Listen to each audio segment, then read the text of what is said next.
Vitello Grasso fu uno dei pochi personaggi non contenti di questa parabola. In ogni caso ci fu una grande festa, ma il figlio maggiore tornava dai campi e sentì una grande festa e disse: che cosa è successo? Che cosa è successo?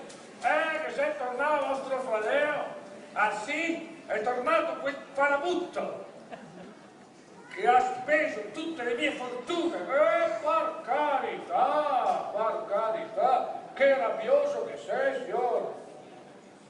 Venga dentro perché il padre, se è scontento e vuole che il vaga la soffra del no.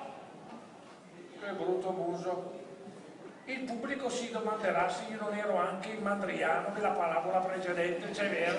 Ma siccome che sei carenza di personaggi, mi era assunto in due parabole distinte. Allora mi faccio il mandriano dei porci di una e il servitore di quell'altra.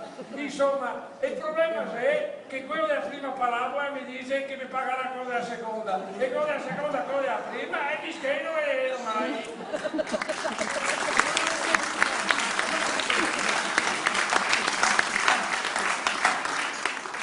Io non entro, e allora stasera. Ma come faceo? Tra fradei, ostrega. Amor de fradei, amor de cordei, dice, ma il padre è da un cor che è grande come un mondo e guarda ti sti tangari dei fiori che non vanno. E lei adentro va, e guarda che brutto muso che ha, quando che senza arrabbiarsi ancora prima, non le vuole nessuno. Io non ho mai chiesto a mio padre né un capretto, né un piacere, né un baiocco per andare a far festa con i miei amici. E allora, balordo, mi sono il servo, non lui. Lui è il fiore e il poter torse quel che voleva. Lei non sa cosa sia l'amore, eh? L'amore, sì, l'amore. Tutto quanto mi ha detto, servo.